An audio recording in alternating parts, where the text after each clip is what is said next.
25 शादियां, करोड़ों की ठगी। सीतापुर का फर्जी दूल्हा गिरफ्तार। हर शादी में नया नाम, 25 महिलाओं को बनाया शिकार। महाराष्ट्र पुलिस के हत्थे चढ़ा कथित महाठग अनुज त्रिवेदी। मैट्रिमोनियल ठगी केस में और पीड़ितों की तलाश। 25 शादियों के आरोपी पर कसता जा रहा शिकंजा। महाठग अनुज त्रिवेदी पर नए खुलासे की चर्चा।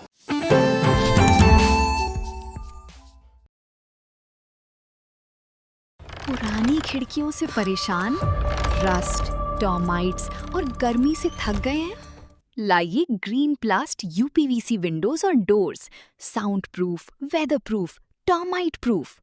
खिड़की, दरवाजा, पार्टीशन, हर डिजाइन, हर size, made using German technology, आपके घर के लिए। हजारों घर पहले से बदल चुके हैं, अब आपकी बारी। Green प्लास्ट, Sitapur, UP. कॉल करें 7007242906। अपने घर को बेटर बनाओ। 25 शादियां, 25 झूठी पहचाने, करोड़ों रुपए की ठगी और हर बार दूल्हा वही। सुनने में यह किसी फिल्म की कहानी लग सकती है, लेकिन यह हकीकत है उत्तर प्रदेश के सीतापुर के रहने वाले एक शख्स की। एक ऐसा शख्स जिसने शादी को ही अपना धंधा बना डाला।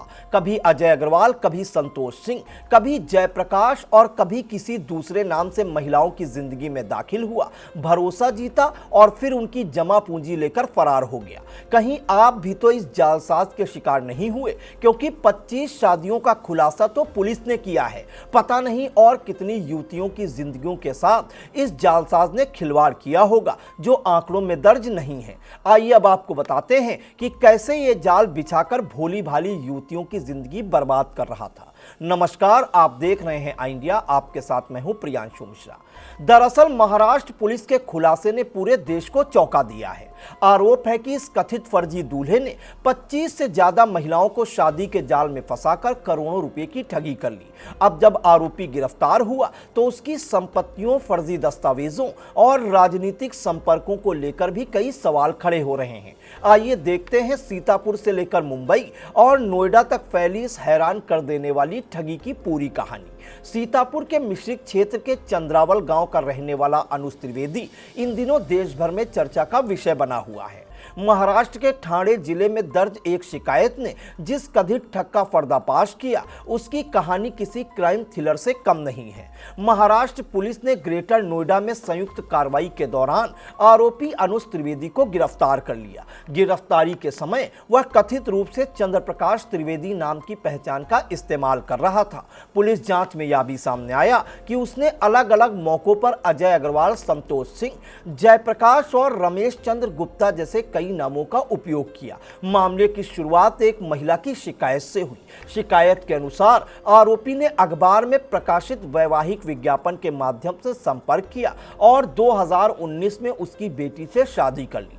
शुरुआत में उसने खुद को एक सफल और संपन्न व्यक्ति के रूप में प्रस्तुत किया। परिवार का विश्वास जीतने के बाद उसने नया घर बनवाने का सपना दिखाया और कथित तौर पर फ्लैट बेचने के लिए प्रेरित किया। आरोप है कि इसके बाद महिला के परिवार से कई किस्तों में करीब 82 लाख रुपए लिए गए। लेकिन यहीं पर ठगी का खेल खत्म नहीं हुआ। वर्ष 2022 में आरोपी महिला को रिश्तेदारी में शादी का बहाना बनाकर दिल्ली ले गया। यात्रा के दौरान उसने लगभग 33 से 35 तोला सोने के आभूषणों से भरा बैग अपने पास रखा और फिर अचानक गायब हो गया। बाद में उसका मोबाइल फोन भी बंद मिला।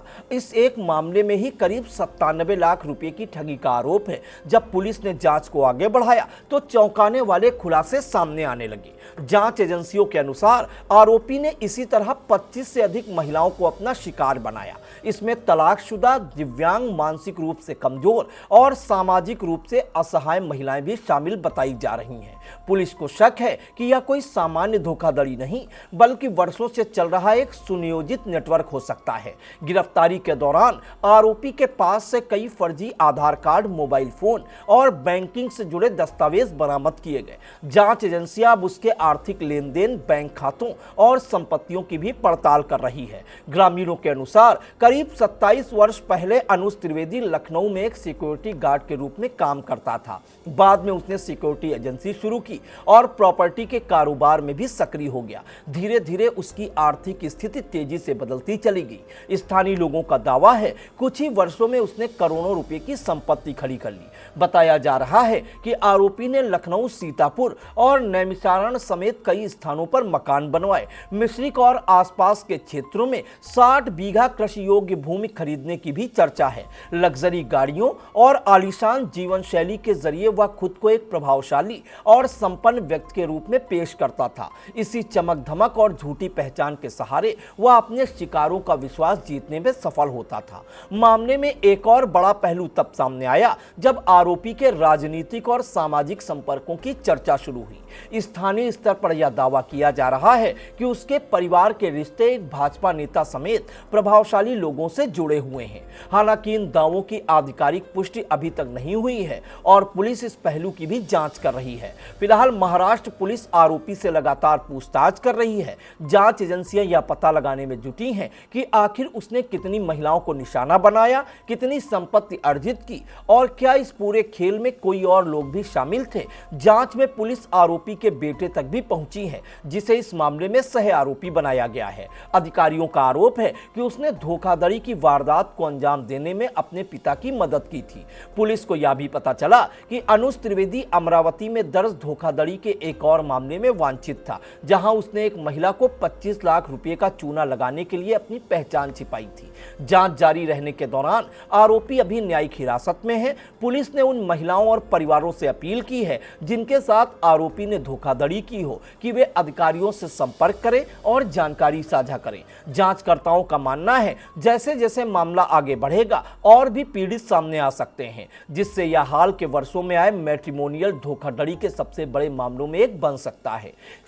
एक शादी इंसान की जिंदगी बदल देती है, लेकिन यहाँ शादी को ही ठगी का हथियार बना लिया गया। भरोसे, रिश्तों और भावनाओं का फायदा उठाकर करोड़ों रुपए की कथित ठगी का यह मामला जितना चौंकाने वाला है उतना ही गंभीर भी है। अब सबकी नजर पुलिस जांच पर टिकी है कि आखिर इस कथित फर्जी दूल्हे के नेटवर्क की परतें कहां तक जाती हैं और पीड़ित महिलाओं को न्याय कब तक मिल पाता है।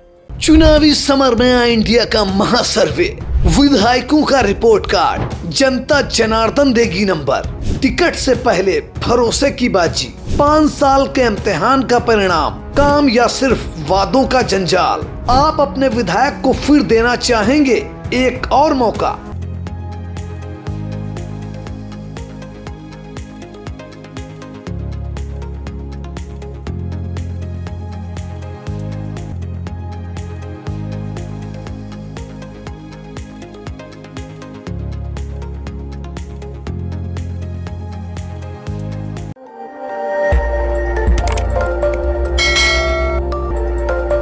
खबर आपकी, नजर हमारी। देखते रहिए आई इंडिया।